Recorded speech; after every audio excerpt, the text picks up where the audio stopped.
ദൈവനാമത്തിന് മഹത്വം. പ്രിയപ്പെട്ടവരെ, നമ്മൾ തുടക്കത്തിൽ പറഞ്ഞതുപോലെ ഈ വർഷത്തിൻ്റെ അവസാന മാസത്തിലേക്ക് നമ്മൾ വന്നിരിക്കുന്നു.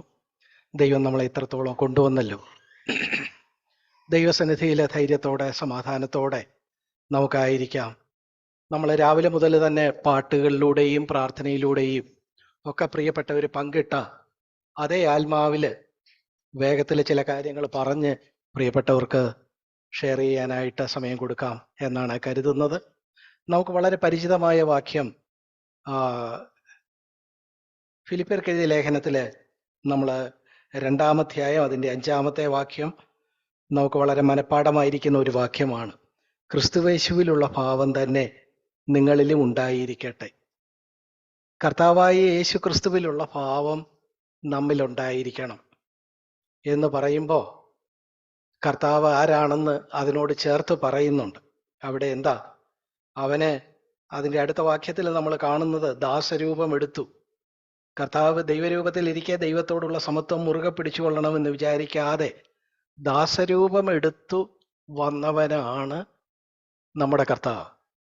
അപ്പോൾ കർത്താവിൻ്റെ സ്വഭാവത്തോട് അനുരൂപപ്പെട്ട് അല്ലെങ്കിൽ കർത്താവിൻ്റെ അതേ ഭാവത്തിൽ തന്നെ നമ്മളും ആയിരിക്കുമ്പോൾ നമ്മളും ആരാണ്? നമ്മളും ദാസരാണ് അല്ലേ? എന്ന് തന്നെയല്ല, അതിനൊരു കുറച്ചുകൂടൊരു ഊന്നലുണ്ട്. യേശു തന്നെ ദാസനാ. ആ യേശുവിൻ്റെ ദാസന്മാരാ നമ്മൾ. അപ്പോൾ ദാസന്റെ ദാസനോ അങ്ങനെ ഒരു കാര്യമുണ്ടോ?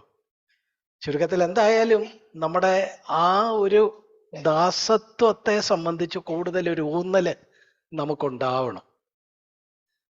ഈ ബൈബിളില് യഹൂദന്മാരുടെ ഇടയിൽ 2 തരം ദാസന്മാരുണ്ടായിരുന്നു. 2 തരം ദാസന്മാർ.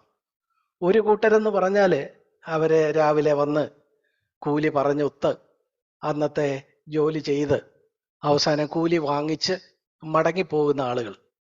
അവര് ആ വീടിന്റെ ഭാഗമല്ല, യജമാനന്റെ വീടിന്റെ ഭാഗമല്ല. അവര് വേറെയാണ് താമസിക്കുന്നത്. അവര് വന്ന് യജമാനനോട് ഇന്നത്തെ ദിവസത്തെ ജോലിക്കായിട്ടൊരു കൂലി പറഞ്ഞൊത്ത് ആ ജോലി ചെയ്ത് അത് കഴിഞ്ഞ് കൂലി വാങ്ങിച്ചു പോകുന്ന ആളുകൾ. അങ്ങനെയുള്ള ദാസന്മാർ യഹൂദന്മാരുടെ ഇടയിൽ അങ്ങനെ ഉണ്ടായിരുന്നു. മത്തായി എഴുതിയ സുവിശേഷം 20-ാം അധ്യായം അതിൻ്റെ 1 മുതൽ നമ്മൾ കർത്താവ് പറഞ്ഞ ഒരു ഉപമയിൽ നമ്മളത് കാണുന്നുണ്ട്. എന്താ?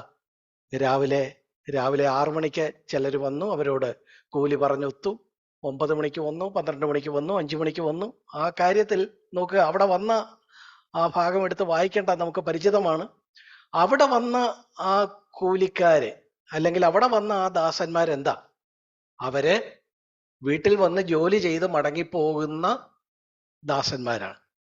എന്നാൽ നമ്മളെക്കുറിച്ച് പറഞ്ഞിരിക്കുന്ന ദാസൻ എന്ന് പറഞ്ഞിരിക്കുന്ന പ്രയോഗം ഈ തരത്തില് ആ വീട്ടിൽ വന്ന് ആ വീടിന്റെ ഭാഗമല്ലാതെ ജോലി ചെയ്ത് കൂലി വാങ്ങി പോകുന്ന അത്തരം ദാസന്മാരല്ല നമ്മൾ. മറിച്ച് നമുക്ക് വിശ്വാസികളായ നമ്മളെ സംബന്ധിച്ചിടത്തോളം നമുക്കായിട്ട് ഉപയോഗിച്ചിരിക്കുന്ന ആ വാക്കിന് കൂടുതൽ ആഴമായ ഒരു അർത്ഥമുണ്ട്. ബോണ്ട് സെർവന്റ്, ആജന്മദാസൻ എന്ന് മലയാളത്തിൽ പറയാവുന്ന ആ ഒരു ദാസത്വമാണ് വിശ്വാസികളായ നമുക്ക് ദൈവം മുമ്പാകെ ഉള്ളത്. എന്ന് പറഞ്ഞാൽ എന്താ? ആജന്മദാസൻ എന്ന് പറഞ്ഞാൽ എന്താ? അവൻ ആ വീട്ടിൽ തന്നെ, ആ വീട് വിട്ട് അവന് പുറത്തൊരു എക്സിസ്റ്റൻസ് ഇല്ല. ഇതിനകത്ത് തന്നെയാണ്, ആ വീട്ടിൽ തന്നെ കഴിയുന്നു. ആ വീട്ടിലെ അല്ലെങ്കിൽ പഴയ കാലത്ത് പറയുന്നത് പോലെ ഒരു അടിമയാണ് അവൻ. ഈ ദാസൻ, ഈ അടിമ, അവൻ എന്തില്ല? അവന് സ്വന്തമായ അവകാശങ്ങളില്ല. യജമാനന്റെ ഭവനത്തിൽ തന്നെ താമസിക്കുന്നു, അവിടെ കാര്യങ്ങൾ ചെയ്യുന്നു, അവിടുത്തെ അടിമയാണ്. അവന് കൂലിക്ക് അർഹതയില്ല. കൂലി വാങ്ങി വൈകുന്നേരം പോകുകയല്ല അവൻ ചെയ്യുന്നത്. അവൻ അവിടെ തന്നെ താമസിക്കുക. യജമാനന്റെ വീട്ടില് ഏതെങ്കിലും ഒക്കെ ഉപകരണങ്ങൾ ഉണ്ടെങ്കിൽ അതൊക്കെ യജമാനന്റെ സ്വന്തമല്ലേ? എന്ന് പറഞ്ഞതുപോലെ ഈ അടിമയും ഈ ആജന്മദാസനും യജമാനന്റെ ഒരു സ്വത്ത് പോലാണ്. കൈകാര്യം ചെയ്യാം, എന്ത് ചെയ്യാം, വേറെ ആരും ചോദിക്കുകയില്ല. ആ നിലയിലുള്ള ഒരു അടിമ സമ്പ്രദായം അന്ന് നിലവിലുണ്ടായിരുന്നു. അപ്പൊ ഞാൻ പറഞ്ഞു വന്നത്, 2 തരത്തിലുള്ള ദാസത്വം അന്ന് കർത്താവ് ഇത് പറയുന്ന കർത്താവ് ഭൂമിയിൽ വന്ന കാലത്ത് യഹൂദന്മാരുടെ ഇടയിൽ ഉണ്ടായിരുന്നു. അതിലൊന്ന് വീടിന്റെ ഭാഗമല്ലാതെ വന്ന് ഒരു കൂലി പറഞ്ഞ് ഒത്ത് ജോലി ചെയ്തു പോകുന്ന ആ കൂലിക്കാര്. എന്നാൽ നമ്മള് വിശ്വാസികളെ സംബന്ധിച്ച് ബൈബിളിൽ ഉപയോഗിച്ചേക്കുന്ന പദം മൂലഭാഷയിൽ അങ്ങനെ വന്ന് പോകുന്ന ആളുകളായിട്ടല്ല, മറിച്ച് ആ വീട്ടിൽ തന്നെ അവിടെ നിന്ന് അവിടുത്തെ ഒരു അടിമയായിട്ട്, ഒരു അവകാശമില്ലാത്തവനായിട്ട് അങ്ങനെ ആയിരിക്കുന്ന ഒരവസ്ഥ. നോക്കുക, നമ്മുടെ ജീവിതത്തിൽ ഈ ഒരു കാര്യമാണ് കർത്താവ് പ്രതീക്ഷിക്കുന്നത്. കർത്താവും താൻ എന്തായിരുന്നു? താൻ ഭൂമിയിൽ വന്നപ്പോൾ താൻ ദൈവത്തോടുള്ള സമത്വം മുറുകെ പിടിച്ചുകൊള്ളണമെന്ന് വിചാരിക്കാതെ ദാസരൂപമെടുത്തു. അങ്ങനെ വന്ന കർത്താവിൻ്റെ ദാസന്മാരായ നമ്മൾ, ആജന്മദാസന്മാരായ നമ്മൾ, നമ്മുടെ ജീവിതത്തിൽ നമ്മൾ പാലിക്കേണ്ട ചില കാര്യങ്ങളെക്കുറിച്ച് കർത്താവ് വളരെ മനോഹരമായ ഒരു ഉപമ പറയുന്നുണ്ട്. ആ ഉപമ വളരെ വേഗത്തിൽ നമുക്കൊന്ന് വായിച്ച് നമുക്ക് ആ കാര്യങ്ങൾ, നമുക്ക് വളരെ പരിചിതമായ ആ കാര്യങ്ങൾ തന്നെ ഒന്ന് ചിന്തിച്ച് വേഗത്തിൽ അവസാനിപ്പിക്കാം എന്നാണ് ഞാൻ കരുതുന്നത്. ലൂക്കോസിന്റെ സുവിശേഷം 17-ാമത്തെ അധ്യായം അതിൻ്റെ 7 മുതൽ 10 വരെയാണ് അവിടെ ഇത്തരം ഒരു ദാസനെ കുറിച്ച്, അല്ലെങ്കിൽ ഒരു ആജന്മദാസനെ കുറിച്ച് പറഞ്ഞിരിക്കുന്നത്. ലൂക്കോസിന്റെ സുവിശേഷം 17-ാം അധ്യായം അതിൻ്റെ 7 മുതൽ 10 വരെ കർത്താവ് തന്നെ പറഞ്ഞ വളരെ മനോഹരമായ ഒരു ഉപമയാണ്. ദയവായിട്ട് ശ്രദ്ധിക്കണേ. നിങ്ങളിൽ ആർക്കെങ്കിലും ഉഴുകയോ മേയ്ക്കുകയോ ചെയ്യുന്ന ഒരു ദാസൻ ഉണ്ടെന്നിരിക്കട്ടെ. അവൻ വയലിൽ നിന്ന് വരുമ്പോൾ നീ ക്ഷണത്തിൽ വന്ന് ഊണിനിരിക്ക എന്ന് അവനോട് പറയുമോ? അല്ല, എനിക്ക് അത്താഴം ഒരുക്ക, ഞാൻ തിന്നു കുടിച്ച് തീരുവോളം അര കെട്ടി എനിക്ക് ശുശ്രൂഷ ചെയ്യുക, പിന്നെ നീയും തിന്നു കുടിച്ചുകൊള്ളുക എന്ന് പറയുകയില്ലയോ? തന്നോട് കൽപ്പിച്ചത് ദാസൻ ചെയ്തതുകൊണ്ട് അവന് നന്ദി പറയുമോ? അവണ്ണം 10-ാമത്തെ വാക്യം, അവണ്ണം നിങ്ങളോട് കൽപ്പിച്ചതൊക്കെയും ചെയ്ത ശേഷം ഞങ്ങൾ പ്രയോജനമില്ലാത്ത ദാസന്മാർ, ചെയ്യേണ്ടതേ ചെയ്തിട്ടുള്ളൂ എന്ന് നിങ്ങളും പറവി. കണ്ടോ, ഇവിടെ പറയുന്ന ആ കാര്യം നമ്മൾ ശ്രദ്ധിക്കുമ്പോൾ അവിടെ എന്താ? ഇവിടെ ഒരു ആജന്മദാസൻ, ഒരു അടിമയുടെ കാര്യമാണ് പറയുന്നത്. അവന് പകല് രാവിലെ എവിടെ പോയി? പകല് വയലിൽ പോയി അവിടെ എന്തായിരുന്നു? അവിടെ വെറുതെ നിൽക്കുകയല്ല, അവിടെ ഉഴുകയും മേയ്ക്കുകയും ഒക്കെ ചെയ്യുകയായിരുന്നു ഇവൻ ചെയ്തുകൊണ്ടിരുന്നത്. അതെല്ലാം കഴിഞ്ഞ് ഉച്ചയായപ്പം എങ്ങനെങ്കിലും ഒന്ന് വീട്ടിൽ വരാമെന്ന് വെച്ചാൽ വീട്ടിൽ വന്നപ്പം എന്താ? നീ ഇത്രയും നേരം ഉഴുകയും മേയ്ക്കുകയും ഒക്കെ അല്ലായിരുന്നോ? എന്നാ ഇരി, വല്ലതും കഴിച്ചിട്ടാട്ടെ ഇനി ബാക്കി കാര്യം എന്ന് യജമാനൻ പറയുമെന്നല്ലേ നമ്മൾ വിചാരിക്കുന്നത്. പക്ഷേ ഒരു അടിമയ്ക്ക് അങ്ങനെ പ്രതീക്ഷിക്കാനാവില്ല. വന്നപ്പോ യജമാനൻ പറയുക, നീ വയലിലായിരുന്നല്ലേ, വന്നോ? എന്നാ ശരി, ഒരു കാര്യം ചെയ്യേ, വേഗം കയറി അടുക്കളയിൽ കയറി എന്താന്ന് വെച്ചാൽ ഉണ്ടാക്ക്. അപ്പൊ പിന്നെ വയലിൽ നിന്ന് വന്നവൻ അടുത്ത പരിപാടി, അടുക്കളയിൽ കയറി ഉച്ചയ്ക്കുള്ള ഭക്ഷണം ഉണ്ടാക്കും. അതെല്ലാം കഴിഞ്ഞപ്പം യജമാനൻ പറയുക, നീ എല്ലാം ഉണ്ടാക്കി കഴിഞ്ഞോ? എന്നാ പിന്നെ അര കെട്ടി വന്ന് ഞാൻ ഇവിടെ ഇരുന്ന് കഴിക്കുമ്പോൾ എന്നെ ശുശ്രൂഷിക്കും. ചോറ് വീണ്ടും കൊണ്ടുവന്ന്, ചോറാണോ എന്താണെന്ന് നമ്മുടെ ഒരു രീതിയിൽ ഞാനങ്ങ് പറയുക. അത് വീണ്ടും കൊണ്ടുവരിക, വെള്ളം തീരുമ്പോൾ കുടിച്ചേച്ച് ഗ്ലാസ് വെക്കുമ്പോൾ വീണ്ടും വെള്ളം ഗ്ലാസ്സിൽ നിന്ന് ഇറക്കുക. അങ്ങനെ മേശമേൽ ശുശ്രൂഷ. ഈ മേശമേൽ ശുശ്രൂഷയും എല്ലാം ഒന്ന് കഴിഞ്ഞ് എപ്പോഴാ പിന്നെ ഈ ദാസന് ഒന്ന് അവൻ്റേതായിട്ടൊരല്പസമയം കിട്ടുന്നത്? അപ്പോ അവൻ എന്താ ചെയ്യും? അതെല്ലാം കഴിയുമ്പോൾ വേണമെങ്കിൽ അവനും തിന്നു കുടിക്കാം. എന്നാ അത് കഴിയുമ്പോൾ നീ ഇത്രയൊക്കെ ചെയ്തല്ലോ, രാവിലെ മുതൽ വയലിലായിരുന്നു, അത് കഴിഞ്ഞ് വന്ന് അടുക്കളയിൽ കഷ്ടപ്പെട്ടു, അത് കഴിഞ്ഞ് മേശമേൽ എന്നെ ശുശ്രൂഷിച്ചു, എല്ലാം ഭംഗിയായിരുന്നു, എല്ലാം കൊള്ളായിരുന്നു കേട്ടോ, താങ്ക്സ് എന്നൊരു വാക്ക് ഈ യജമാനൻ പറയുകയില്ല. പറയുകയില്ലെന്ന് മാത്രമല്ല, ഇവൻ അത് പ്രതീക്ഷിക്കുന്നുമില്ല.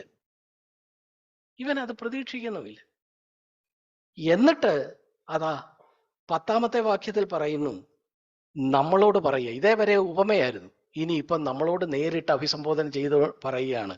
നിങ്ങളോട് കൽപ്പിച്ചതൊക്കെയും ചെയ്ത ശേഷം ഞങ്ങൾ പ്രയോജനമില്ലാത്ത ദാസന്മാർ, ചെയ്യേണ്ടതേ ചെയ്തിട്ടുള്ളൂ എന്ന് നിങ്ങളും പറവി.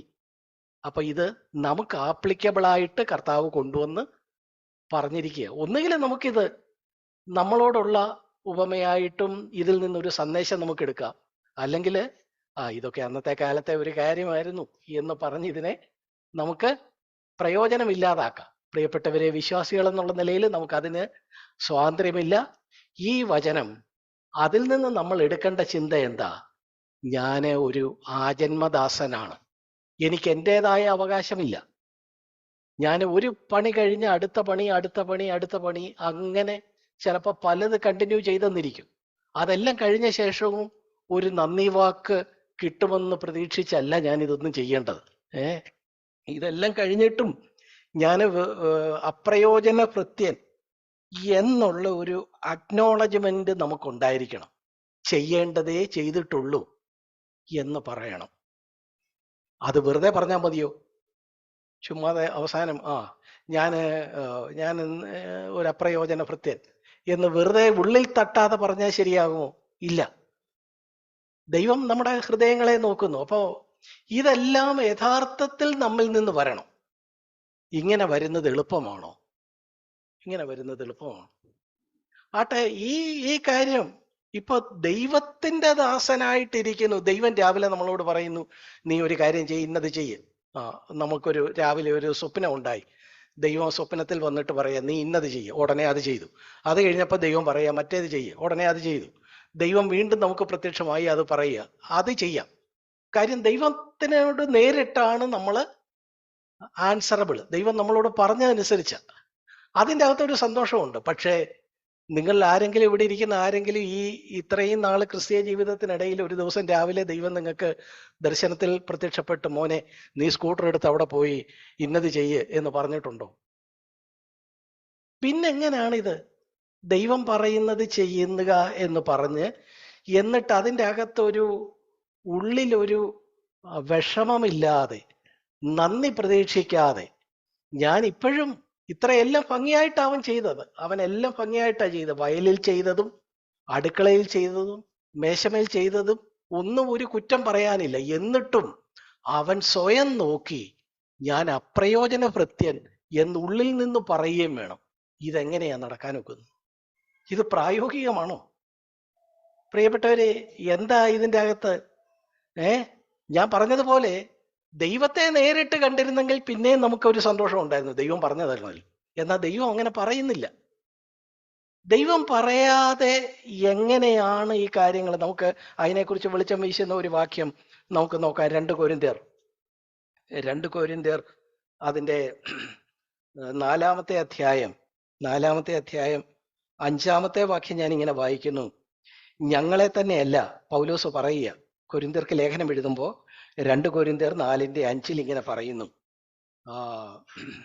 ഞങ്ങളെ തന്നെയല്ല ക്രിസ്തുയേശുവിനെ കർത്താവ് എന്നും. അപ്പൊ ക്രിസ്തുയേശുവിനെ എന്ത് ചെയ്തിരിക്കുന്നു? കർത്താവ്, യജമാനൻ. കർത്താവായ യേശു ക്രിസ്തുവിനെ യജമാനൻ എന്ന് പറയണമെങ്കിൽ പൗലോസിന്റെ പൊസിഷൻ എന്താ? പൗലോസ് ദാസന. അപ്പോ ആരുടെ ദാസൻ? കർത്താവിന്റെ ദാസൻ. ഈ കർത്താവിന്റെ ദാസൻ എന്താ ചെയ്യുന്നത്? ക്രിസ്തുയേശുവിനെ കർത്താവെന്നും ഞങ്ങളെയോ യേശു നിമിത്തം നിങ്ങളുടെ ദാസന്മാർ എന്നും അത്രേ ഞങ്ങൾ പ്രസംഗിക്കുന്നത്. കണ്ടോ? പൗലോസ് പറയുന്നു, ഞങ്ങള് ദൈവത്തിന്റെ ദാസന്മാരാ, ഞങ്ങള് കർത്താവിന്റെ ആജന്മദാസന്മാരാ, കർത്താവാണ് ഞങ്ങളുടെ യജമാനൻ. പക്ഷേ എന്താ, ഞങ്ങള് ആർക്കാ ദാസന്മാരായിരിക്കുന്നത്? നിങ്ങൾക്ക്, വിശ്വാസികളായിട്ട് ഉള്ള ആളുകൾക്കാണ്, സഹോദരന്മാർക്കാണ് ഞാന് ദാസനായിട്ടിരിക്കുന്നത്, ഞങ്ങൾ ദാസന്മാരായിരിക്കുന്നത് എന്നും അത്രേ ഞങ്ങൾ പ്രസംഗിക്കുന്നത്. അപ്പൊ പൗലോസിന്റെ മനോഭാവം എന്തായിരുന്നു? പൗലോസ് പറയാ, ഞാൻ ദൈവത്തിന്റെ ദാസന, അതുകൊണ്ട് ദൈവം എന്നോട് പറയുകയാണെങ്കിൽ ഞാൻ അതൊക്കെ ചെയ്യാം. നിങ്ങളാരും പറയുന്ന പോലെ ഒന്നും ജീവിക്കാൻ എന്നെ കൊണ്ട് ഒക്കുകയില്ല എന്നാണോ? അല്ല. ദൈവത്തിന്റെ ദാസനാണെങ്കിൽ ഫലത്തിൽ ആരുടെ ദാസനാണ്? തൻ്റെ ആ നിലയിൽ നിങ്ങളുടെ ദാസന്മാരാണ് ഞങ്ങൾ എന്ന് പൗലോസ് കണ്ടെത്തുകയാണ് ചെയ്യുന്നത്. അപ്പൊ ഞാൻ പറയാൻ വന്നത്, ദൈവം ഒരു കാര്യം പറഞ്ഞിട്ട് നമുക്ക് ചെയ്യുകയാണെങ്കിൽ സന്തോഷമുണ്ട്. അതേസമയം നമ്മുടെ സഹോദരന്മാരും ദൈവം നമുക്ക് കൂട്ടിന് തന്നേക്കുന്ന ആളുകളും നമ്മൾ സമൂഹത്തിൽ കാണുന്ന ആളുകളും ഒക്കെ പറയുന്നത് ചെയ്യുമ്പം അയ്യോ ഞാൻ അപ്രയോജനപ്രത്യൻ, ചെയ്യേണ്ടതേ ചെയ്തിട്ടുള്ളൂ എന്നുള്ള നിലയിൽ ശരിക്കും ഒരു അക്നോളജ്മെന്റ് നമ്മുടെ ഹൃദയത്തിൽ വരുന്നുണ്ടോ? വരണ്ടേ? ഇതൊക്കെ ശരിയാണെങ്കിൽ ഇത് വരണ്ടേ? എവിടെയാ പ്രശ്നം? നമുക്ക് പലപ്പോഴും നമ്മളോട് അപ്പൊ നമ്മൾ പറഞ്ഞു വന്നത്, ദൈവത്തിന് നമ്മൾ കീഴടങ്ങുന്നെങ്കിൽ, ദൈവത്തിന്റെ ദാസനായിരിക്കുന്നെങ്കിൽ നമ്മൾ എന്തിനൊക്കെ ദാസന്മാരായിരിക്കണം? നമുക്ക് ദൈവം തന്നിരിക്കുന്ന സഹോദരങ്ങൾക്ക്, പ്രിയപ്പെട്ടവർക്ക്, നമുക്ക് തന്നിരിക്കുന്ന ആളുകളുടെ ദാസന്മാരായി നമ്മൾ നമ്മളെ തന്നെ കണക്കാക്കണം. അങ്ങനെയാണ് നമ്മൾ ദൈവത്തിന്റെ ദാസന്മാരാകുന്നത്. അല്ലാതെ ദൈവം നേരിട്ട് വന്ന് ഇന്നത് ചെയ്ത് എന്ന് പറയേയില്ല. സാഹചര്യങ്ങളിലൂടെ വരുന്ന കാര്യം, അതുപോലെ തന്നെ സഹോദരന്മാര് നമ്മളോട് പറയുന്ന കാര്യം, അല്ലെങ്കിൽ ബന്ധുക്കള്, ദൈവം നമുക്ക് കൂട്ടിന് തന്നിട്ടുള്ള ആളുകൾ, അവര് പറയുന്ന കാര്യം, അതിന് കീഴടങ്ങി അവർക്കൊരു ദാസനായിട്ട് നിൽക്കുക. അങ്ങനെയാ താൻ നിൽക്കുന്നതെന്നാണ് ഇവിടെ പൗലോസ് പറയുന്നത്. ഞങ്ങൾ എന്ത് ചെയ്യുന്നു? ക്രിസ്തുയേശുവിനെ കർത്താവ് എന്ന് പറയുന്നു. അപ്പൊ കർത്താവിന്റെ ദാസനാ ഞങ്ങൾ. പക്ഷെ ഫലത്തെ ഞങ്ങൾ എന്താ ചെയ്യുന്നത്? നിങ്ങളുടെ ദാസന്മാരായിട്ടാണ് നിൽക്കുന്നത്. പ്രിയപ്പെട്ടവരെ, നമ്മളെ സംബന്ധിച്ചിടത്തോളം ദൈവം എന്തെങ്കിലും പറഞ്ഞു അത് ചെയ്യുന്നതിന് കുഴപ്പമൊന്നുമില്ല. പക്ഷേ നമ്മുടെ കൂടുള്ള ആളുകൾ പറയുന്നതെല്ലാം ചെയ്തേച്ച്, അതും ഹൃദയത്തിൽ നിന്ന് അങ്ങനെ ചെയ്ത്, ആ ഒരു അക്നോളജ്മെന്റോടെ ഞാന് പ്രയോജനമില്ലാത്ത ദാസൻ എന്നുള്ള യഥാർത്ഥ മനോഭാവത്തിൽ നമുക്ക് നിൽക്കാനൊക്കുമോ? നിൽക്കാനൊക്കണം എന്നുള്ളതാണ് ഇവിടെ പറയുന്നത്. ഇതെങ്ങനെ പ്രായോഗികമാകും? ഇത് വെറുതെ കർത്താവ് ഒരു ഉപമ പറഞ്ഞതാണോ? നമുക്ക് ആ ഉപമയിലേക്ക് മടങ്ങി വരാം. ഈ കാര്യം തന്നെ ചിന്തിക്കാം. ഇവിടെ കണ്ടോ, ഈ ലൂക്കോസിന്റെ സുവിശേഷത്തില് നമ്മൾ 17-ാം അധ്യായത്തില് 7 മുതൽ 10 വരെയുള്ള വാക്യത്തിൽ വായിച്ച ആ ആളിനെ സംബന്ധിച്ചിടത്തോളം, ആ ദാസനെ സംബന്ധിച്ചിടത്തോളം അവന്റെ പ്രശ്നങ്ങൾ എന്തൊക്കെയാ? 7-ാമത്തെ വാക്യത്തിൽ അവന് ഒന്നിനു പുറമെ ഒന്നായിട്ട് ധാരാളം പണികൾ വരിക. ഒന്നിനു പുറമെ ഒന്നായിട്ട് നമ്മൾ പറഞ്ഞു, വയല്, അടുക്കള, മേശ, ഇതെല്ലാം വരിക. ഒന്നാമത്തെ ഒരു കാര്യം. രണ്ടാമത് അവന് നേരിടുന്നത് എന്താ? അവനോട് നന്ദി പറയുന്നില്ല. തന്നോട് കൽപ്പിച്ചതിന് ചെയ്തത് കൊണ്ട് അവനോട് നന്ദി പറയുമോ? ഇല്ല, അവനോട് നന്ദി പറയുന്നില്ല. അവൻ എന്ത് ചെയ്യുന്നില്ല? അവനത് പ്രതീക്ഷിക്കുന്നതുമില്ല. അപ്പോ അവനത് പ്രതീക്ഷിക്കുന്നതുമില്ല. എന്നാൽ അവന്റെ ഉള്ളില് യജമാനനും ഇവരും ഒക്കെ മഹാസ്വാർത്ഥരാണ് എന്നുള്ള ഉള്ളിൽ നിന്ന് അതിനെതിരെ ഒരു മത്സരമുണ്ടോ? ഇല്ല. ഞാൻ അപ്രയോജനഭൃത്യൻ എന്നവൻ സ്വയം പറഞ്ഞ് ഈ കാര്യം അവൻ സ്വീകരിക്കുകയാണ് ചെയ്യുന്നത്. അവൻ അത് സ്വീകരിക്കുക ചെയ്യുന്നത്. എന്നിട്ട് അടുത്തതായിട്ട് അവന്റെ ഒരു പ്രത്യേകത കണ്ടോ? അവനെല്ലാം നന്നായിട്ട് ചെയ്തിട്ടും അതിൽ അവൻ എന്തില്ല? ഒരു സ്വയാഭിമാനമില്ല. സ്വയാഭിമാനം ഉണ്ടെങ്കിൽ ഞാൻ അപ്രയോജനഭൃത്യൻ എന്ന് പറയുമോ? ഇല്ല. അവനെല്ലാം ചെയ്തേച്ച് അവസാനം പറയാം, ഞാൻ ഇന്ന് ചില പ്രയോജനം യജമാനന് വരുത്തി. ഞാൻ രാവിലെ വയലിൽ പോയി അത് ചെയ്തു, ഭംഗിയായിട്ട് ചെയ്തു. അടുക്കളയിൽ ചെന്നു, അതെല്ലാം ഭംഗിയായിട്ട് ചെയ്തു. മേശയെ ശുശ്രൂഷിച്ചു, എല്ലാം ഭംഗിയായിട്ട് ചെയ്തു. ഞാൻ അത്ര മോശമല്ല എന്നല്ലേ പറയേണ്ടത്? ഇവിടെ അവനൊരു സ്വയാഭിമാനമോ അഭിനന്ദനമോ ഇല്ല. എന്നിട്ട് ഒടുവിലായിട്ട് അവനെ സംബന്ധിച്ചിടത്തോളം അവൻ പറയുന്നത് എന്താ? അവൻ സ്വയം പറയുന്നത്, ഞാന് അപ്രയോജനഭൃത്യൻ എന്നുള്ളത് ഗ്രീക്കില്, അതിന്റെ മൂലഭാഷയില് ആക്രിയോസ് എന്നാണെന്നാണ് ഞാൻ ആ പദം കേട്ടിട്ടുള്ളത്. ഞാൻ എവിടെയോ വായിച്ചത്. ഞാൻ വിചാരിച്ചു കൊള്ളാം. ആക്രിയോസ് എന്താ? ഞാൻ ഈ ആക്രി വെറുക്കുക എന്നൊക്കെ നമ്മൾ കേട്ടിട്ടില്ലേ? ആക്രി. ഞാനൊരു ആക്രിയോസ. ഇത് വെറുതെ ഒരു ഭംഗി വാക്കായിട്ട് പറയുന്നതല്ല. നമ്മൾ ചിലപ്പോൾ എണ്ണീറ്റ് സാക്ഷി പറയുമ്പോൾ, അയ്യോ കർത്താവ്, ഞാൻ വെറും കൃമിയും പൊടിയും സാധുവും പുഴുവും എന്നൊക്കെ പറയുന്ന പോലെ ഭംഗി വാക്കായിട്ട് പറയുന്നതല്ല. ശരിക്കും ആക്രിയോസ് എന്ന് പറയുകയാണ്.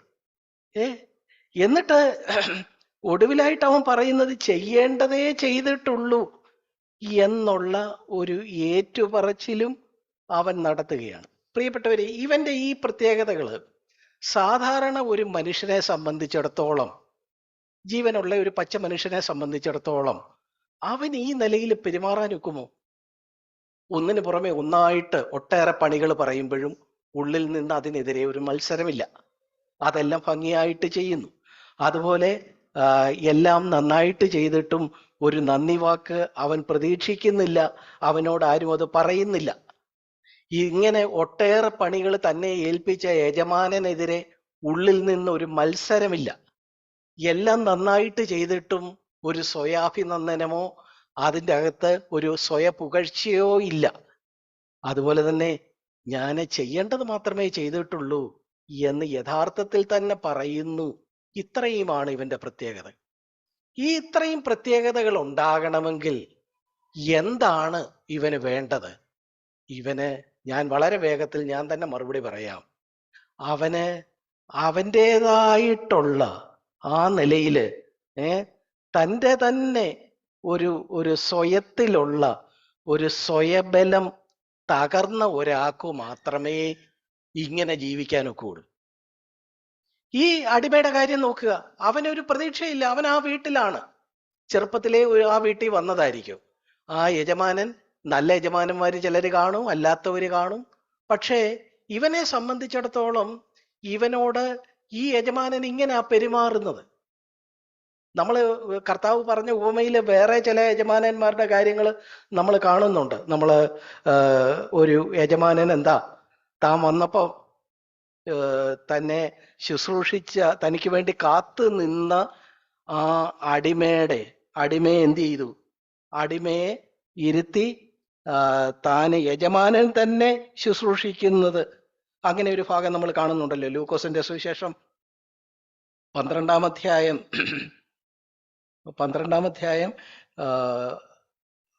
അതിൻ്റെ 37 മുതലുള്ള വാക്യം. യജമാനൻ വരുന്നേരം ഉണർന്നിരിക്കുന്നവരായി കാണുന്ന ദാസന്മാർ ഭാഗ്യവാന്മാർ. അവൻ അരകെട്ടി അവരെ ഭക്ഷണത്തിനിരുത്തുകയും വന്ന് അവർക്ക് ശുശ്രൂഷ ചെയ്യുകയും ചെയ്യും. കണ്ടോ, ഇവിടെ വേറൊരു ഉപമയാണ്. ഈ രണ്ടു കൂട്ടരെയും തമ്മിൽ ഒന്നിച്ച് നമ്മൾ ചിന്തിക്കണ്ട.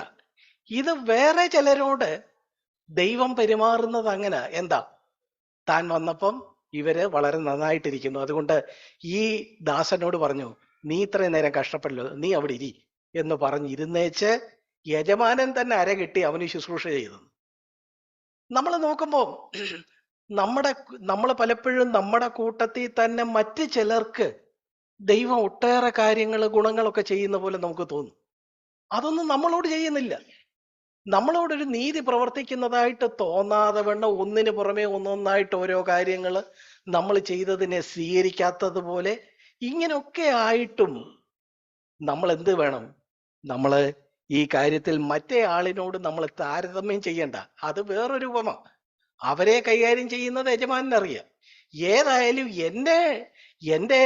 എന്നെ വിരുന്നിനിരുത്തി യജമാനൻ അരകെട്ടി എന്നെ ശുശ്രൂഷിച്ചില്ലെങ്കിലും, എന്നോടൊരു നന്ദി വാക്ക് പറഞ്ഞില്ലെങ്കിലും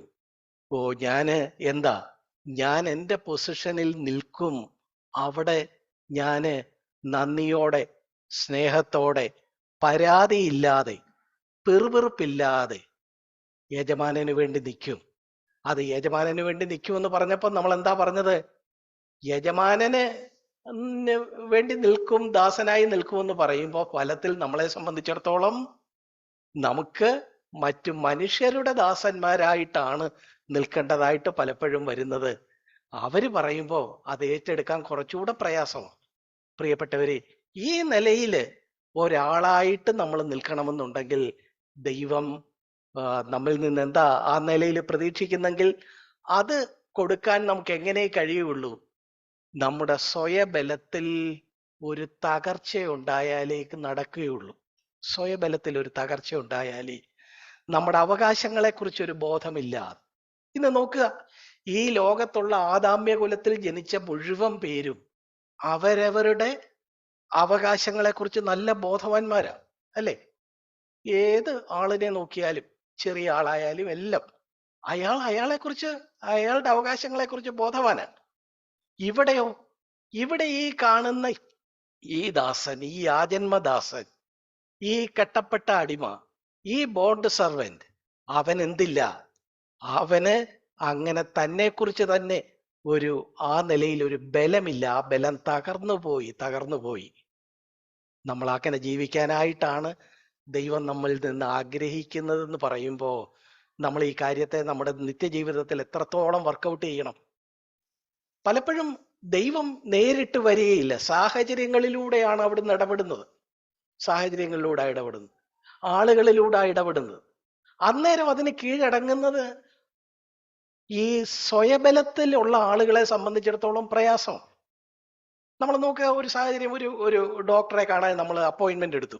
നമുക്ക് മൂന്നാമത്തെ നമ്പർ നമ്മൾ 10:30 അവിടെ കാണുമല്ലോ. ശരി, 10:30, 10:28 നമ്മൾ അവിടെ ചെന്നിരുന്നു. 10:30 നമ്മളെ വിളിക്കണം. കാരണം നമ്മൾ എന്തോ ചെയ്തിട്ടുണ്ട്, നമ്മള് ടിക്കറ്റ് ബുക്ക് ചെയ്തിട്ടുണ്ട്. പക്ഷേ 10:28, 10:30 വേറെ ചിലരെയൊക്കെ ഈ ഡോക്ടർ വിളിക്കുന്നു. നമ്മൾ പിന്നെ അവിടെ ഇങ്ങനെ ഇരിക്കുമ്പം ഉള്ളിൽ നിന്ന്, സത്യമായിട്ട് പറയുക, ഉള്ളിൽ നിന്ന് എന്താ പൊങ്ങി വരുന്നത്? ഇതെന്നെ ഇടപാടാ, ഞാൻ ബുക്ക് ചെയ്തിട്ട് ഇപ്പൊ എന്നെ വിളിക്കുന്നില്ല, വേറെ ഉള്ളവരെയൊക്കെ വിളിക്കുക. നോക്കിയ ഒരു സാഹചര്യം വരിക. ഈ സാഹചര്യത്തോട് നമ്മൾ ഉള്ളിൽ നിന്ന് ഒരു മത്സരം വരിക. ആ മത്സരം വരുമ്പോ അത് കാണിക്കുന്നത് എന്താ? അത് കാണിക്കുന്നത് ദൈവം കൊണ്ടുവന്ന ആ സാഹചര്യത്തോട് നമുക്ക് ഒരു പരാതിയില്ലാതെ കീഴടങ്ങാനൊക്കാതെ അതിനോടൊരു മത്സരം വരുമ്പോ, ഡോക്ടർ നമ്മളെ നോക്കേണ്ട സമയമായപ്പോഴത്തേക്ക് പെട്ടെന്ന് ചില അത്യാവശ്യ കുറച്ച് എമർജൻസി കേസുകൾ വന്നു. അത് നോക്കാനായിട്ട് ഡോക്ടറെ വിളിച്ചുകൊണ്ട് പോയി. അത് പെട്ടെന്നുണ്ടായ ഒരു സാഹചര്യമാണ്. അത് മനസ്സിലാക്കി ദൈവമാണ് ഇത് അനുവദിച്ചത്. ദൈവമല്ലേ പെട്ടെന്ന് എമർജൻസി കേസുകൾ കൊണ്ടുവന്നത്? ആണല്ലോ. അല്ലെങ്കിൽ സ്വാഭാവിക നിലയിലാണെങ്കിൽ 10:30 നമ്മളെ വിളിച്ചേനെയായിരുന്നു. പക്ഷെ ഇങ്ങനെ പെട്ടെന്ന് ചില എമർജൻസി വന്നു, ഡോക്ടർക്ക് ഒരു അത്യാവശ്യ ഓപ്പറേഷൻ ചെയ്യാനായിട്ട് തിയേറ്ററിലോട്ട് പോയിരിക്കുന്നു. ഇതെല്ലാം കഴിഞ്ഞേ വരികയുള്ളൂ. ഇത് ഡോക്ടറോ മറ്റുള്ളവരോ ചെയ്തതല്ല. ഇങ്ങനെ ഒരു സാഹചര്യം അങ്ങനെ ഉരുത്തിരിഞ്ഞു വന്നു. ഈ സാഹചര്യം ഉരുത്തിരിഞ്ഞു വരുമ്പോ നമുക്ക് രണ്ട് വിധത്തിൽ പ്രതികരിക്കാം. ഉള്ളിൽ നിന്ന് ഭാരപ്പെട്ട്, എന്നാലും ഡോക്ടർ ആയാലൊക്കെ ഒരു മര്യാദ വേണ്ടേ, എന്നോട് 10:30 പറഞ്ഞിട്ട് ഏതാണ്ട് എമർജൻസി നോക്കാൻ പോയിരിക്കുന്നു എന്നൊക്കെ സ്വയം പിറുപിറുത്തും അടുത്തിരിക്കുന്ന ആളിനോടൊക്കെ ഇങ്ങനെ പറഞ്ഞു ഒക്കെ വിഷമിച്ച് 1.5 മണിക്കൂർ ഇരുന്നേച്ച് അവസാനം ഡോക്ടർ വരുമ്പോൾ ഡോക്ടറെ കയറി കാണാം. അല്ലെങ്കിൽ എന്തോ ചെയ്യാം? അല്ലെങ്കിൽ ഈ സാഹചര്യത്തിൽ ഈ ഡോക്ടറെയും ഈ ഹോസ്പിറ്റലിനെയും കാണാതെ ദൈവത്തെ കാണുക. ദൈവമല്ല ഇങ്ങനെ ഒരു സാഹചര്യം കൊണ്ടുവന്നത്. ഞാൻ ആരാ? ഞാന് ഈ കർത്താവിന്റെ ദാസനായതുകൊണ്ട് ഞാൻ എന്തോ വേണം? ഈ സാഹചര്യത്തിന്റെയും ഈ ആളുകളുടെയും ദാസനായിട്ടിരിക്കണം എന്നവിടെ ദൈവത്തെ കണ്ടു കഴിയുമ്പോ നമ്മുടെ ഉള്ളിൽ നിന്ന് ഒരു ചെറിയ പാട്ട് വരും. ദൈവം അനുവദിച്ചതാ. ദൈവത്തിന് നമ്മളെ സംബന്ധിച്ച കാര്യങ്ങളെല്ലാം ഏറ്റവും ഭംഗിയായിട്ട് അറിയാമല്ലോ. ദൈവത്തിൽ നിന്നൊരു കാര്യം ഉണ്ടാകുമ്പോൾ ഞാൻ എന്തിനാ ഇങ്ങനെ അസ്വസ്ഥപ്പെടുന്നത്? പ്രിയപ്പെട്ടവരെ, മിക്കവരുടെയും ക്രിസ്തീയ ജീവിതം അസ്വസ്ഥതയും മറ്റുള്ളവരുള്ള നീരസവും വഴക്കും മറ്റുള്ളവരെ കുറിച്ച് താരതമ്യം ചെയ്തുള്ള ഈ നിലയിലുള്ള ഒരു തരം താഴ്ന്ന ക്രിസ്തീയ ജീവിതമല്ല ദൈവം ആഗ്രഹിക്കുന്നത്. നോക്കുക, ഇവിടെ ഒരു ദാസൻ, അവനെ ആരും അംഗീകരിക്കുന്നില്ല. എന്നിട്ടും എത്ര സന്തോഷത്തോടെ ഞാൻ ചെയ്യേണ്ടതേ ചെയ്തിട്ടുള്ളൂ എന്ന് സന്തോഷത്തോടെ പറഞ്ഞ് സ്വയം നന്ദി പ്രതീക്ഷിക്കാതെ സമാധാനമായിട്ടിരിക്കുന്ന ഒരു ദാസനോട് താരതമ്യം ചെയ്താണ് നമ്മളെ പറഞ്ഞിരിക്കുന്നതെങ്കിൽ ഇത് നമ്മുടെ ഇന്നത്തെ ജീവിതത്തോടുള്ള ബന്ധത്തിൽ നമ്മൾക്ക് ഈ നിലയിൽ എടുക്കാൻ പറ്റുന്നില്ലെങ്കിൽ എവിടെയോ ഒരു തകരാറ് നമുക്കുള്ളതായിട്ട് നമ്മൾ കണ്ടെത്തണം. പ്രിയപ്പെട്ടവരെ, എന്താണ് ഇതിൻ്റെ അകത്തെ തകരാറ്? എന്താണ് നമ്മൾക്ക് അസ്വസ്ഥത തരുന്ന കാര്യം? നമ്മള് ദൈവത്തെ പല രംഗങ്ങളിലും വേണ്ടതുപോലെ കാണുന്നില്ല. ദൈവത്തെ കാണാതെ നമ്മൾ എന്താ ചെയ്യുന്നത്? മനുഷ്യരെയാ കാണുന്നത്, ആ സാഹചര്യത്തെയാ കാണുന്നത്. ആ സാഹചര്യത്തെ കാണുന്നത് കൊണ്ട് മനുഷ്യരെ കാണുന്നത് കൊണ്ട് നമുക്കെന്താ, നമുക്ക് നമ്മുടെ സ്വയത്തില് ചില ബലങ്ങളുണ്ട്, നമുക്ക് ചില അവകാശങ്ങളുണ്ട്. എന്നോട് ഇന്ന പോലെ പെരുമാറിയാലേ പറ്റുള്ളൂ എന്നൊക്കെ പറഞ്ഞ് നമ്മളെ തന്നെ ആ നിലയില് ഈ ആദാമ്യ കുലത്തിൽപ്പെട്ട ആളുകളെ പോലെ തന്നെ രക്ഷിക്കപ്പെട്ടവരാണെങ്കിലും നമ്മൾ അസ്വസ്ഥരായും ദുഃഖിതരായും വിഷമിച്ചും ഈർഷ്യപ്പെട്ടും നീരസപ്പെട്ടും ജീവിക്കുന്നെങ്കിൽ ആ ക്രിസ്തീയതയല്ല ദൈവം നമ്മളിൽ നിന്ന് ആഗ്രഹിക്കുന്നത്. പ്രിയപ്പെട്ടവരെ, ഇങ്ങനെ എങ്ങനെ ജീവിക്കാനൊക്കും എന്ന് പറയുമ്പോൾ നമ്മൾ ബൈബിളിലേക്ക് വരുമ്പോൾ നമുക്ക് കാണാൻ കഴിയും, നമ്മൾ ഈ സാഹചര്യങ്ങളിൽ യഥാർത്ഥത്തിൽ ദൈവത്തെ കാണുന്നവരായിരിക്കണം. നമുക്ക് പരിചിതമായ ഒരു കാര്യം ഇയ്യോബിന്റെ പുസ്തകത്തിൽ നമ്മൾ കാണുന്നുണ്ടല്ലോ. ഇയ്യോബിന്റെ പുസ്തകം 42-ാമത്തെ അധ്യായത്തിന്റെ 5-ാമത്തെ വാക്യം, ഞാൻ നിന്നെക്കുറിച്ചൊരു കേൾവി മാത്രമേ കേട്ടിരുന്നുള്ളൂ, ഇപ്പോഴോ എൻ്റെ കണ്ണാൽ നിന്നെ കാണുന്നു, ആകയാൽ ഞാൻ എന്നെ തന്നെ വെറുത്ത്, 6-ാമത്തെ വാക്യം, പൊടിയിലും ചാരത്തിലും കിടന്ന് അനുതപിക്കുന്നു. ഇയ്യോബ് പറയുക. ഇയ്യോബ് 41 അധ്യായങ്ങളിൽ ഒത്തിരി കാര്യങ്ങൾ പറഞ്ഞിട്ടുണ്ട്. നമ്മളത് വായിച്ചാൽ നമ്മൾ അത്ഭുതപ്പെട്ടു പോകും. എന്തെല്ലാം കാര്യമായി ഈ മനുഷ്യൻ പറഞ്ഞു പിടിപ്പിക്കുന്നത്, കൂട്ടുകാരോട് സംസാരിക്കുന്നത്. അവിടെ ഒക്കെ ഒത്തിരി സ്വയന്യായീകരണങ്ങളും തന്നെക്കുറിച്ച് തന്നെയുള്ള ആ സ്വയബലവും ഒക്കെ നമുക്ക് കാണാൻ കഴിയും. പക്ഷേ ഒടുവിലത്തെ അധ്യായത്തിൽ 42-ാം അധ്യായത്തിലേക്ക് വന്നപ്പോ ഇയ്യോബ് ദൈവവുമായിട്ടൊരു മുഖാമുഖം, ദൈവത്തിന്റെ ഒരു ദർശനം, ദൈവത്തെ കാണുകയാ ചെയ്യുന്നു. ദൈവത്തെ കണ്ടു കഴിഞ്ഞതോടെ അവൻ എന്തു പറ്റി? അവൻ തകർന്നുപോയി, അവന്റെ സ്വയബലം തകർന്നുപോയി. അവൻ പറയുന്നു, ഞാന് എന്നെ തന്നെ വെറുത്ത്, നിന്നെക്കുറിച്ചൊരു കേൾവി മാത്രമേ കേട്ടിരുന്നുള്ളൂ, ഇപ്പോഴോ ഞാൻ നിന്നെ കാണുന്നു, അതുകൊണ്ട് എന്തു പറ്റുന്നു? ഞാൻ എന്നെ തന്നെ വെറുത്ത് പൊടിയിലും ചാരത്തിലും കിടന്ന് അനുതപിക്കുന്നു. എനിക്ക് എൻ്റെതായിട്ടൊരു ബലമില്ല, എൻ്റെതായിട്ടൊരു ഡിമാൻഡ് ഇല്ല, എന്റെ കാര്യം ഇന്നതുപോലെ നടക്കണം എന്ന് പറഞ്ഞ് എനിക്കൊരു മത്സരമില്ല, അതിൻ്റെ പേരിൽ മറ്റുള്ളവരോടൊരു ഈർഷ്യയില്ല, ഞാൻ മറ്റാരെയും കാണുന്നില്ല, ഈ സാഹചര്യത്തിൽ ദൈവത്തെ കാണുന്നു എന്നുള്ള നിലയിൽ ഒരു നുറുക്കമാണ് നമ്മളെ സംബന്ധിച്ചിടത്തോളം ഈ ദാസനെ പോലെ പെരുമാറാൻ ആവശ്യം. പ്രിയപ്പെട്ടവരെ, അപ്പൊ നമ്മൾ ഇത്രയും നേരം പറഞ്ഞു വന്ന കാര്യങ്ങളെ നമുക്ക് ഇങ്ങനെ സംക്ഷേപിക്കാം. നമുക്ക് പലപ്പോഴും പ്രായോഗിക ജീവിത സാഹചര്യങ്ങളിൽ ആ സാഹചര്യത്തോടും ആളുകളോടും ചേർന്ന് പോകാനൊക്കാതെ ഉള്ളിൽ ഒരു ഈർഷ്യയും നീരസവും വിഷമവും പകയും ഒക്കെയാണ് വരുന്നതെങ്കിൽ നമ്മൾ എന്താ വേണ്ടത്? നമ്മൾ ഉടനെ പറയണം, ഞാൻ ഇവിടെ ഈ മനുഷ്യരെ കാണുന്നു. ആ സമയത്ത് നമ്മൾ എന്ത് ചെയ്യണം? ദൈവത്തിന്റെ അടുത്തേക്ക് ചെല്ലണം, ഹൃദയം കൊണ്ട് ദൈവത്തിന്റെ അടുത്തേക്ക് ചെല്ലണം, ദൈവത്തോട് പറയണം, ദൈവമേ, നീയാണല്ലോ ഈ സാഹചര്യം ഇങ്ങനെ തന്നത്, നീയാണല്ലോ ഈ മനുഷ്യരെ ഇങ്ങനെ പെരുമാറാൻ അനുവദിക്കുന്നത്. ഇവിടെ ഞാൻ ഈ മനുഷ്യരെ വെറുതെ വിടുന്നു, ഇവരെ ഞാൻ നോക്കുന്നില്ല, ഞാൻ ഇവിടെ നിന്നെ കാണുന്നു. നിന്നെ കാണുമ്പോൾ ഞാൻ എൻ്റെ സ്വയത്തിൽ തകർന്നു പോകുന്നു. എനിക്കായിട്ടൊരു ബലമില്ല, എനിക്കായിട്ടൊരു ഡിമാൻഡ് ഇല്ല, എനിക്കായിട്ടൊരു അവകാശബോധമില്ല. ഞാൻ ചെയ്യേണ്ടതേ ചെയ്തിട്ടുള്ളൂ, ഞാൻ അല്ലാതെ ഒന്നും ചെയ്തിട്ടില്ല, ഞാൻ അപ്രയോജനപ്രത്യൻ ആർക്കിയോസ് ആണ് ആ നിലയില് എന്ന് പറഞ്ഞ് നമ്മെ തന്നെ താഴ്ത്താനായിട്ട് നമുക്കിടയാകണം. അങ്ങനുണ്ടെങ്കിൽ നമ്മുടെ ഹൃദയത്തിൽ ഒരു സന്തോഷം കടന്നു വരും. പ്രിയപ്പെട്ടവരെ, ബൈബിളിൽ എത്രയോ പേരുടെ കാര്യങ്ങൾ നമ്മൾ അങ്ങനെ കാണുന്നുണ്ട്. മോശ എല്ലാവരെയും നടത്തിക്കൊണ്ടുവന്ന വളരെ മിടുക്കനായ ഒരാളായിരുന്നു.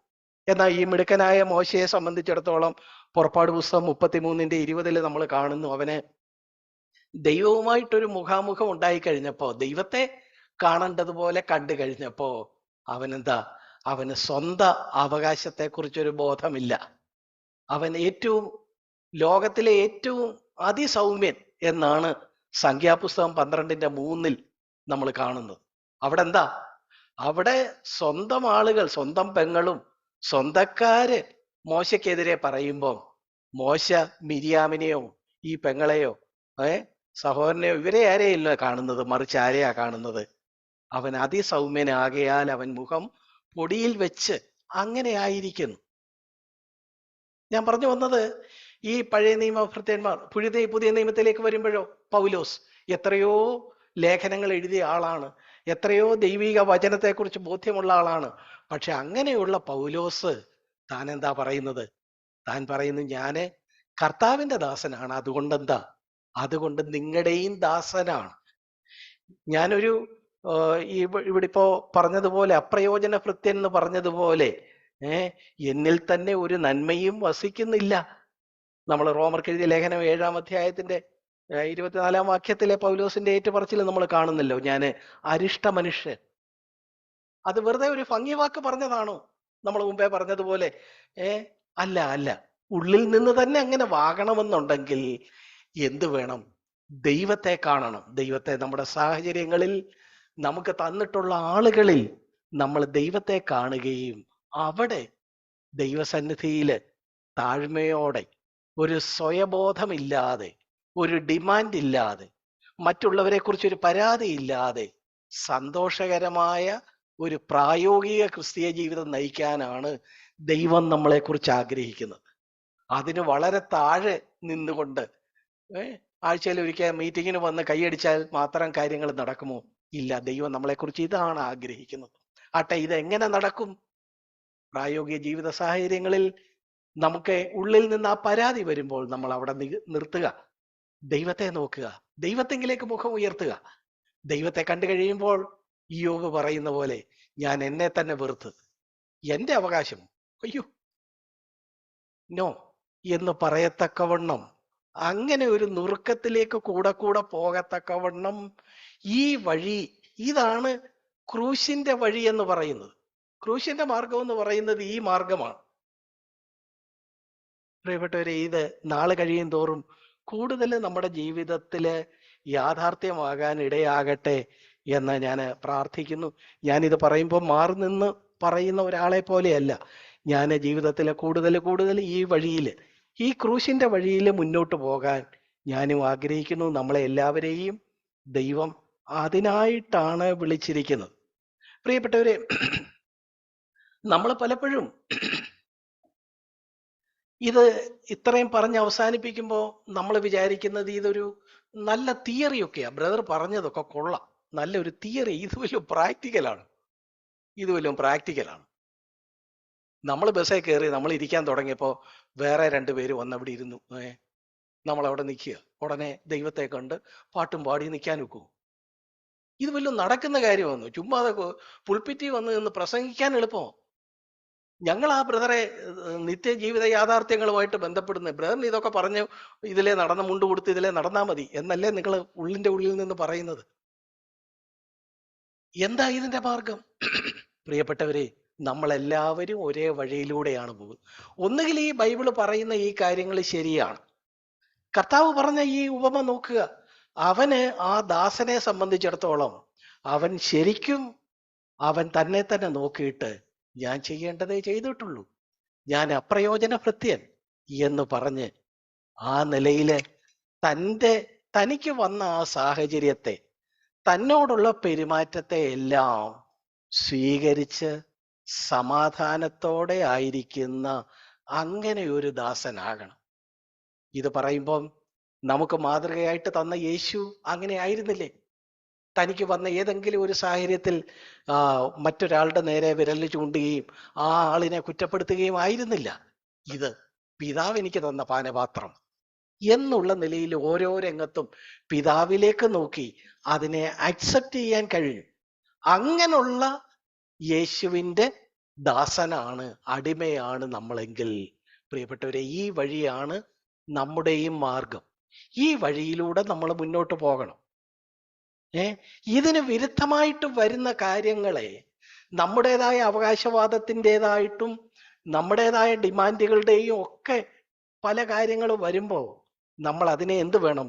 നിരന്തരം അതിനെ സപ്പോർട്ട് ചെയ്ത് അതിൻ്റെ കൂടെ നിന്ന് അതിനു വേണ്ടി ശബ്ദമുയർത്തി നിന്നാൽ പിന്നെയും ആ സ്വയബലം നമ്മിൽ വർദ്ധിച്ചേ വരികയുള്ളൂ. നമ്മൾ ഏത് ഭാഗത്ത് നിൽക്കണം? നുറുക്കത്തിന്റെ ഭാഗത്ത് നിൽക്കണം. നമ്മുടെ തന്നെ നുറുക്കത്തിന്റെ ഭാഗത്ത് നിൽക്കണം. നമ്മുടെ സ്വയബലം തകരാൻ ദൈവം അനുവദിക്കുന്ന സാഹചര്യത്തിൽ അതിന് നന്ദി പറയാനിടയാകണം.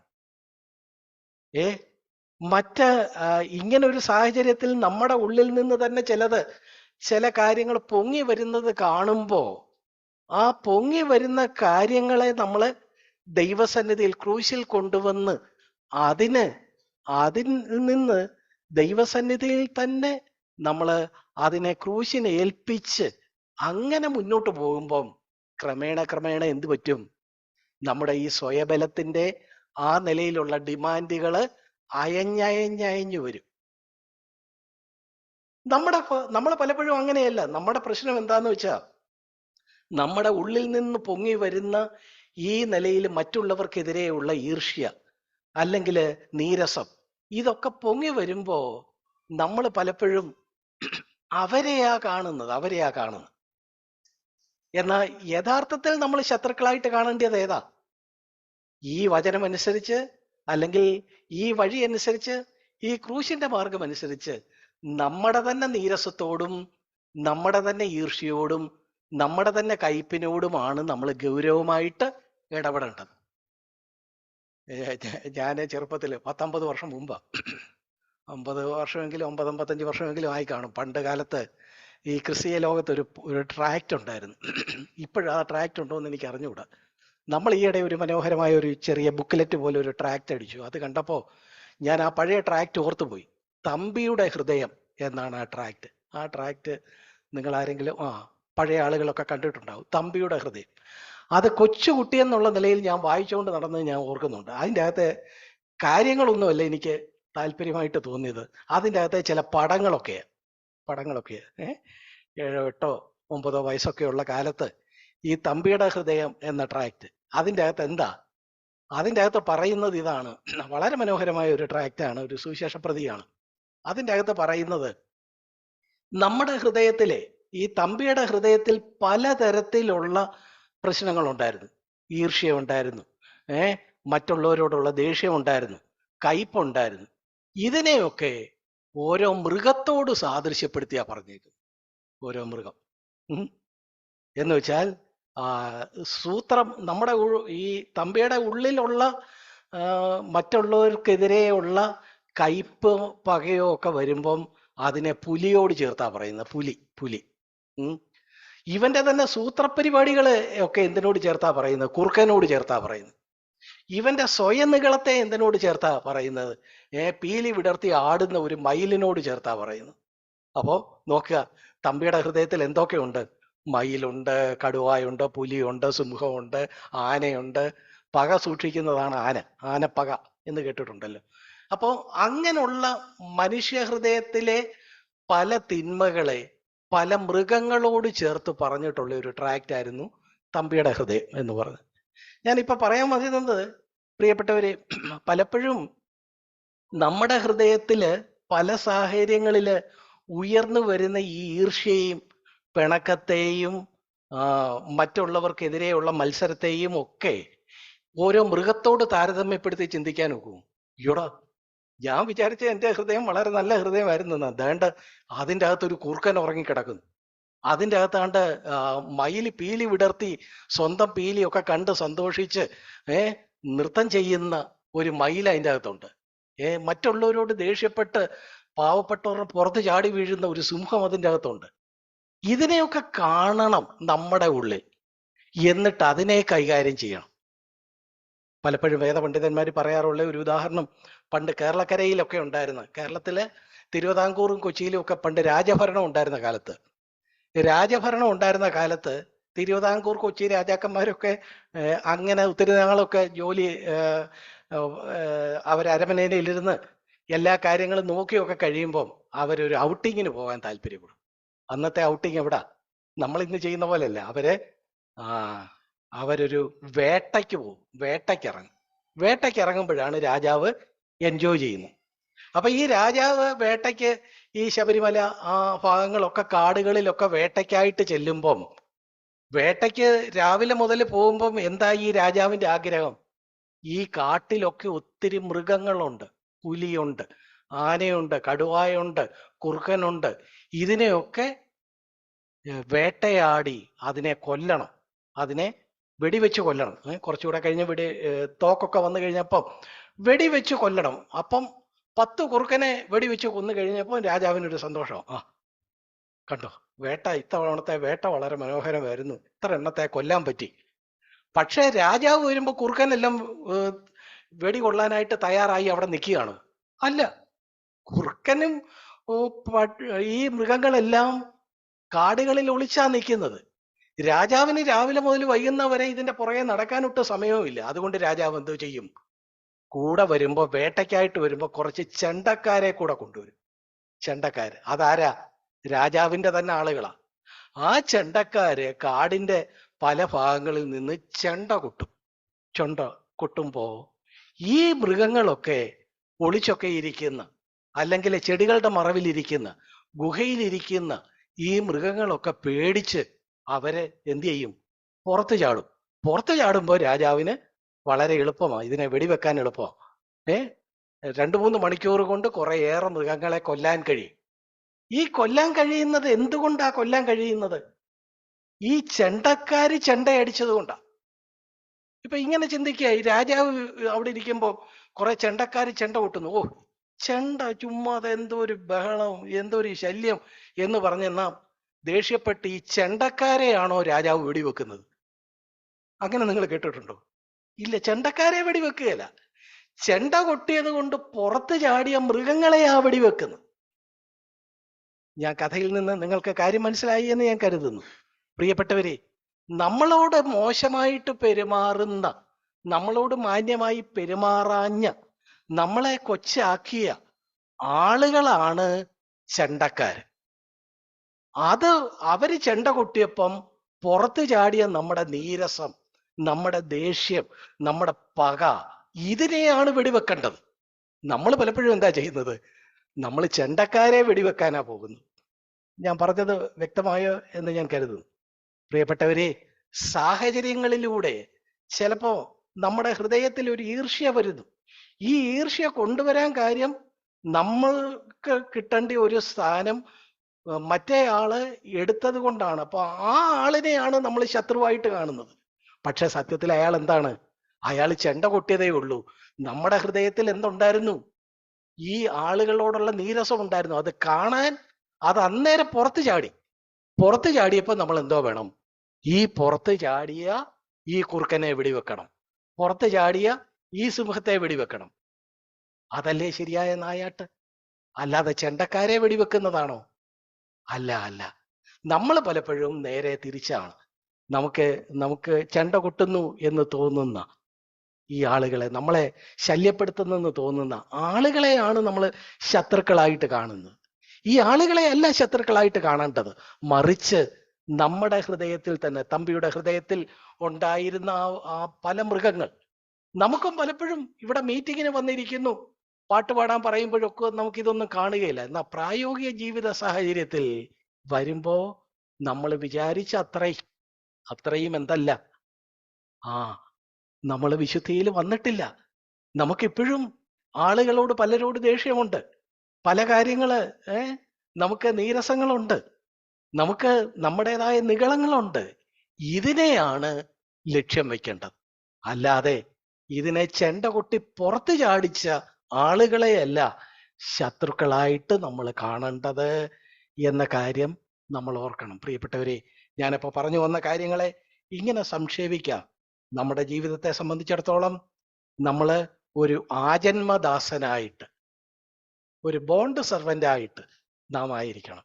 ബോണ്ട് സെർവന്റ് എന്ന് പറയുമ്പം ദൈവത്തിന്റെ ദാസനായിരിക്കുന്നു എന്ന് പറയാറുണ്ടെങ്കിലും ഫലത്തിൽ നമ്മളെന്താ, ദൈവം നേരിട്ട് വന്ന് നമുക്ക് പ്രത്യക്ഷപ്പെട്ട് കാര്യങ്ങളെ ചെയ്യുന്നില്ല.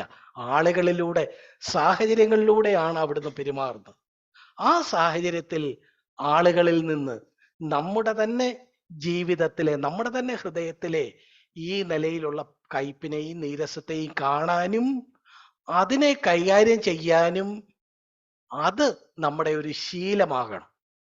അങ്ങനെ മാത്രമേ നമുക്ക് ഇതിൽ നിന്ന് ക്രമേണ നമുക്ക് മാറിപ്പോരാനായിട്ട് കഴിയുകയുള്ളൂ. അതുകൊണ്ട് നമ്മൾ എന്ത് വേണം? ഈ കാര്യങ്ങൾ, നമ്മുടെ ഹൃദയത്തിലുള്ള ഈ നിലയിലുള്ള നമ്മുടേതായ ഡിമാൻഡുകൾ, അഭിനന്ദനം ആഗ്രഹിക്കുന്ന കാര്യങ്ങൾ, മറ്റുള്ളവർ വന്ന് നമ്മളെ അഭിനന്ദിക്കണം. അഭിനന്ദിച്ചില്ലെങ്കിൽ നമ്മൾ അത് ആഗ്രഹിക്കുന്നുണ്ടോ? ആഗ്രഹിക്കാതെ ഓ ഞാൻ ചെയ്യേണ്ടതേ ചെയ്തിട്ടുള്ളൂ, ഞാൻ അപ്രയോജനഭൃത്യൻ എന്ന് പറഞ്ഞ് ഈ കാര്യങ്ങൾ സ്വീകരിച്ച് അപ്പോഴും സന്തോഷമായിട്ടിരിക്കാൻ കഴിയുന്നുണ്ടോ? ഒരാളും അഭിനന്ദിക്കാതിരിക്കുമ്പോൾ, ഒരാളും നമ്മൾ ചെയ്ത എഫേർട്ടിനെ കണക്കെടുക്കാതിരിക്കുമ്പോൾ, ഒരാളും നമുക്ക് നമ്മളെ പുകഴ്ത്തി സംസാരിക്കാതിരിക്കുമ്പോൾ, സത്യത്തിൽ അതൊക്കെ ഈ ലോകം പ്രതീക്ഷിക്കുന്നുണ്ട്. ഈ ലോകത്തിന്റെ ഒരു രീതി അങ്ങനെയാണ്. എന്തെങ്കിലും ഒരു നല്ല കാര്യം ചെയ്താൽ ആളുകൾ അഭിനന്ദിക്കണം, ആളുകൾ അതിനെ പുകഴ്ത്തണം. ഇങ്ങനെ ഒരു ആദാമ്യ ലോകത്ത് ജീവിച്ചത് കൊണ്ട് നമ്മളും ഉള്ളിന്റെ ഉള്ളിൽ ഇതെല്ലാം കൊണ്ട് നടക്കുന്നു, ഈ പ്രതീക്ഷകൾ കൊണ്ട് നടക്കുന്നു. ഈ പ്രതീക്ഷയ്ക്കൊത്ത് കാര്യങ്ങൾ വരാതിരിക്കുമ്പോൾ ഈർഷ്യയും നീരസവും വിഷമങ്ങളും പകയും ഒക്കെ നമ്മുടെ ഹൃദയത്തിലും ഉണ്ട് എന്നുള്ളതല്ലേ ഒരു യാഥാർത്ഥ്യം. ഈ പകയും നീരസത്തെയും ഈർഷ്യയും ഒക്കെ നമ്മുടെ ഹൃദയത്തിൽ ഇപ്പോഴും ഒളിഞ്ഞിരിക്കുന്ന വന്യമൃഗങ്ങളായിട്ട് കാണുകയും അവയെ വെടിവെച്ച് കൊല്ലാൻ, അവയെ വെടിവെച്ച് കൊന്ന് അതിൽ നിന്ന് ക്രമേണ നമ്മുടെ ഹൃദയം മുക്തമായി വരാനാണ് ദൈവം ആഗ്രഹിക്കുന്നത്. അങ്ങനെ ഈ ഉപമയിൽ പറഞ്ഞ ആ അപ്രയോജനഭൃത്യനെ പോലെ ഒരു ഡിമാൻഡും ഇല്ലാത്തവനായിട്ട് നിൽക്കാനാണ് ദൈവം നമ്മളെക്കുറിച്ച് ആഗ്രഹിക്കുന്നത്. നിങ്ങളും അങ്ങനെ ചെയ്യുവീൻ. അതിന്റെ 10-ാമത്തെ വാക്യം നമ്മൾ വീണ്ടും ഒന്ന് വായിക്കുന്നു. ലൂക്കോസിന്റെ സുവിശേഷം 17-ന്റെ 10-ാമത്തെ വാക്യം കർത്താവ് ഇങ്ങനെ പറഞ്ഞ് അവസാനിപ്പിക്കുന്നത്: ഇവണ്ണം നിങ്ങളോട് കൽപ്പിച്ചതൊക്കെയും ചെയ്ത ശേഷം ഞങ്ങൾ പ്രയോജനമില്ലാത്ത ദാസന്മാർ, ചെയ്യേണ്ടതേ ചെയ്തിട്ടുള്ളൂ എന്ന് നിങ്ങളും, അത് വെറുതെ ഒരു ഭംഗി വാക്കായിട്ട് പറയുകയല്ല, ഉള്ളിൽ നിന്നുള്ള യഥാർത്ഥത്തിലുള്ള ഏറ്റുപറച്ചിലായിട്ട് വേണമെന്നുണ്ടെങ്കിൽ നമ്മൾ എന്താ വേണ്ടത്? ഈ ആളുകളെ കാണാതിരിക്കുക, ഈ ചണ്ടക്കാരെ കാണാതിരിക്കുക. അതിനു പകരം ഈ സാഹചര്യം കൊണ്ടുവന്ന ദൈവത്തെ കാണുക. ദൈവത്തെ കാണുമ്പോൾ നമ്മുടെ സ്വയബലം വലിയൊരളവിൽ തകർന്നു പോകും. നമുക്ക് നമ്മുടേതായ ഡിമാൻഡുകൾ ഇല്ലാതെ പോകും. ക്രിസ്തീയ ജീവിതം കൂടുതൽ സന്തോഷഭരിതമായ ഒരു ജീവിതമായി തീരും. നമ്മൾ ഇന്ന് രാവിലെ പാടിയ പാട്ടുകൾ ഒക്കെയും പല പാട്ടുകളിലും ഈ കാര്യങ്ങൾ ഉണ്ടായിരുന്നു. പ്രിയപ്പെട്ടവരെ, നമ്മൾ ക്രിസ്തീയ ജീവിതം ആരംഭിച്ചിട്ട് പല വർഷങ്ങളായി. ഇപ്പോഴും ഉള്ളിൻ്റെ ഉള്ളിൽ ആളുകളോട് നീരസവും പകയും കയ്പും ഇങ്ങനെയൊക്കെയുള്ള കാര്യങ്ങൾ കൊണ്ട് നടക്കുകയാണ്. എന്നാണ് നമുക്കിതിൽ നിന്നൊരു മോചനം? അതോ ഇങ്ങനെയൊക്കെ ഒക്കുകയുള്ളൂ? അല്ല, ഇതിൽ നിന്നൊരു വിടുതലുണ്ട്. നമ്മളായിരിക്കുന്ന ആ സാഹചര്യത്തെ ഒരാളും നമ്മളെ അഭിനന്ദിച്ചില്ലെങ്കിലും നമ്മളെ അംഗീകരിച്ചില്ലെങ്കിലും ഒക്കെ ദൈവത്തിൽ നിന്ന് തന്ന സാഹചര്യമായിട്ട് അക്സെപ്റ്റ് ചെയ്ത് സന്തോഷമായിട്ടും സമാധാനമായിട്ടും ഇരിക്കാൻ ഒക്കും. ഇയ്യോബിനെ പോലെ നമ്മുടെ കണ്ണാൽ ഞാൻ എൻ്റെ ദൈവത്തെ ഒന്ന് കാണുന്നു. മോശയെ പോലെ നിന്നെ ആയിട്ടൊരു മുഖാമുഖം ഉണ്ട്. അതുകൊണ്ട് ഞാനിപ്പോൾ എൻ്റെ പ്രിയപ്പെട്ടവരോടൊന്നും വഴക്കിന് പോകാതെ ഞാൻ എൻ്റെ മുഖത്തെ പൊടിയിൽ താഴ്ത്തി ലോകത്തുള്ളതിൽ ഏറ്റവും അതിസൗമ്യനായിട്ട് ഞാൻ ആയിരിക്കും എന്ന് മോശ പറഞ്ഞതുപോലെ, ഇതൊക്കെ കേവലം ഒരു ബൈബിളിലെ ചില കഥാപാത്രങ്ങളുടെ അനുഭവം മാത്രമായിട്ടും സൺഡേ സ്കൂളിൽ പഠിക്കാൻ കൊള്ളാവുന്ന ചില കഥകളായിട്ടും മാത്രം നമ്മുടെ മനസ്സിലിരിക്കാതെ നമുക്കിതിൻ്റെയൊക്കെ യാഥാർത്ഥ്യങ്ങളിലേക്ക് നമ്മളെ നടത്തണേ എന്ന് നമുക്ക് പ്രാർത്ഥിക്കാം.